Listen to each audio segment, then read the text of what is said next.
সাঁতার কেটে স্পেনে পৌঁছালেন মা ও তার ১০ বছরের সন্তান। মানবতার ইতিহাসে এমন অনেক মুহূর্ত আছে যা মানুষের সাহস, সংগ্রাম ও বেঁচে থাকার আকাঙ্ক্ষাকে নতুন করে মনে করিয়ে দেয়। সম্প্রতি মরক্কোর এক মা ও তার ১০ বছর বয়সী সন্তান এমন এক ঘটনায় ঘটিয়েছেন যা বিশ্বের মানুষকে বিস্মিত করেছে। তারা দুজনেই সাঁতার কেটে ভূমধ্যসাগরের উত্তাল ঢেউ পাড়ি দিয়ে স্পেনের সীমান্ত শহর সেউটায় পৌঁছেছেন। স্থানীয় গণমাধ্যম এল ফারো দে সেউটা জানায়, এক ভিডিও ফুটেজে দেখা যায় উত্তার সমুদ্রে এক শিশু শক্ত করে একটি ভাসমান বোট ধরে আছে আর তার পাশে আছে তার মা। দুজনের চোখে মুখে ভয়, ক্লান্তি, কিন্তু তবুও হাল ছাড়েনি তারা। তীরে উপস্থিত মানুষ বিস্ময়ের সঙ্গে এই দৃশ্য দেখছিলেন।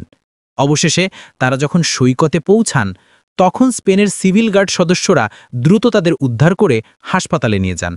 প্রাথমিক চিকিৎসার পর মা ও সন্তানকে সেউটার শরণার্থী গ্রহণ কেন্দ্রে পাঠানো হয়। এই ঘটনার পেছনে রয়েছে গভীর মানবিক সংকট। মরক্কো স্পেন সীমান্তে সাম্প্রতিক মাসগুলিতে নিরাপত্তা ব্যবস্থা অনেক কঠোর করা হয়েছে। এর ফলে অনেকেই জীবনের ঝুঁকি নিয়ে সাঁতার কেটে ইউরোপে প্রবেশের চেষ্টা করছেন। যদিও মরক্কো ও সেউটার দূরত্ব খুব বেশি নয়, কিন্তু তীব্র স্রোত ও পাথরের সৈকতের কারণে এই পথটি অত্যন্ত বিপজ্জনক।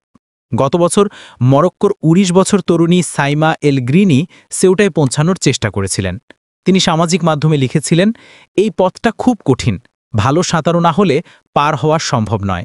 সমুদ্রের স্রোত টেনে নেয় পাথরের দিকে। এই বক্তব্য থেকেই বোঝা যায় এমন পথ পাড়ি দেওয়া মানে জীবনের সঙ্গে বাজি ধরা। চলতি বছর অন্তত ৩০ জন মরক্কোর নাগরিক সেউটায় প্রবেশের চেষ্টা করতে গিয়ে প্রাণ হারিয়েছেন।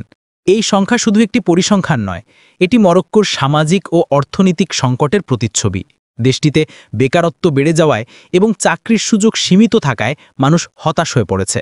বর্তমানে মরক্কোর সামগ্রিক বেকারত্বের হার ১৩.৩% এবং ১৫ থেকে ২৪ বছর বয়সী তরুণদের মধ্যে বেকারত্বের হার ৩৬% পর্যন্ত। এই বাস্তবতার মধ্যে মরক্কো জুড়ে ছড়িয়ে পড়েছে বড় আকারের বিক্ষোভ।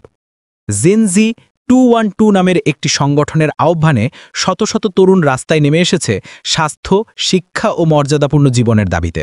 এই আন্দোলন দেখাচ্ছে মানুষ মর্যাদা চায়, কাজ চায় এবং ভবিষ্যতের নিশ্চয়তা চায়, কিন্তু যখন সেই নিশ্চয়তা মেলে না, তখন তারা মৃত্যুকে তুচ্ছ করে সমুদ্র পাড়ি দিতে রাজি হয়।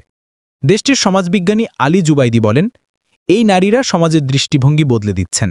সেউটায় সাঁতার কেটে পৌঁছানোর জন্য যে সাহস ও ধৈর্য প্রয়োজন, তা সাধারণত পুরুষদের বৈশিষ্ট্য হিসেবে ধরা হয়, কিন্তু এই নারীরা প্রমাণ করছেন তারাও সক্ষম এবং নিজেদের ভাগ্য নিজেরাই গড়তে পারে।